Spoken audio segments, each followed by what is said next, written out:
Story written for CBS News. Used with permission. Credit NASA. Joel Koski. While a SpaceX Dragon cargo ship closed in on the International Space Station early Sunday, a Russian Soyuz spacecraft blasted off from frigid Kazakhstan, boosting a fresh three-man crew into orbit for a 12-day flight to the lab complex. Under a clear but cold sky at the sprawling Baikonur Cosmodrome, the Soyuz MS-07's carrier rocket roared to life at 2:21 a.m. SGMT 5121 p.m. local time, throttled up to thrust and smoothly climbed away from the same pad that sent cosmonaut Yuri Gagarin into orbit at the dawn of the space age. The Soyuz MS-07 rocket was launched directly into the plane of the space station's orbit, a requirement for spacecraft trying to rendezvous with a target moving at nearly 5 miles per second, and remained in view for several minutes as it raced out of the thick lower atmosphere. 8 minutes and 45 seconds after liftoff, the booster's upper stage shut down and the Soyuz MS-07 crew ship, carrying vehicle commander Anton Shkaplerov, NASA flight engineer Scott Tingle and Japanese astronaut Norishige Kanai, was released to fly on its own. If all goes well, the crew will catch up with the space station early Tuesday, gliding in for a docking at the Earth-facing port of the Russian Rassvet module. Standing by to welcome them aboard will be Expedition 54 Commander Alexander Misurkin and NASA astronauts Mark Vande and Joe Acaba.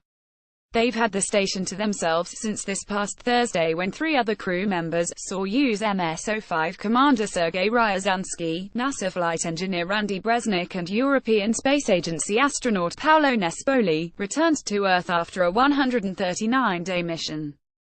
Japanese astronaut Norishige Kanai, Russian commander Anton Shkaplerov and NASA flight engineer Scott Tingle launched aboard the Soyuz MS-07 spacecraft Sunday. Credit NASAGCTC. With the Soyuz MS-07 crew safely on the way, Misurkin, Vande and Acaba prepared for the arrival later in the morning of a SpaceX Dragon cargo ship loaded with 4,800 pounds of crew supplies, science material and space station equipment, including a U.S. spacesuit. Also on board, Christmas presents. The holidays are coming up, and I have some special gifts for my fellow crew members that will help us bring in Christmas and the New Year, Tingle said. And of course, we have Anton, our world-famous commander. His birthday is coming up in February. I can't tell you what we're going to do there because it's a surprise. A veteran of 2 previous station stays totaling a year in space, Shkaplerov said. The station has a Christmas tree on board, and we have packages, gifts for all crew members, for ourselves, from family and friends, and packages for the crew on board the ISS, and then there's New Year's Eve. The holiday is typically celebrated at midnight local time around the world, but that's a tall order in low Earth orbit, where astronauts witness 16 sunrises and sunsets each day. We do not celebrate New Year's 16 times. Shkaplerov joked. We start at about 10 o'clock in the morning, we pass the first spot where they celebrate New Year's, somewhere over the eastern islands, he said. Then we have Nemo Kanai on our crew, we're going to celebrate New Year's on Japan time. Then in Russia, when we get to Europe, using Greenwich Mean Time, and then we wake up early in the morning and congratulate our crewmates from the United States. The Dragon cargo ship was launched from the Cape Canaveral Air Force Station Friday. Spacecraft was expected to arrive at the station around 6 a.m. Sunday, pulling up to within about 30 feet and then standing by while astronauts operating the lab's robot arm lock onto a grapple fixture. From there, flight controllers at the Johnson Space Center in Houston plan to take over, remotely operating the arm to pull the Dragon in for berthing at the Earth-facing port of the Forward Harmony module. Mounted in the cargo ship's unpressurized trunk section are 2 external science packages, one to measure how much solar radiation Earth absorbs and reflects and another to help characterize the space debris environment.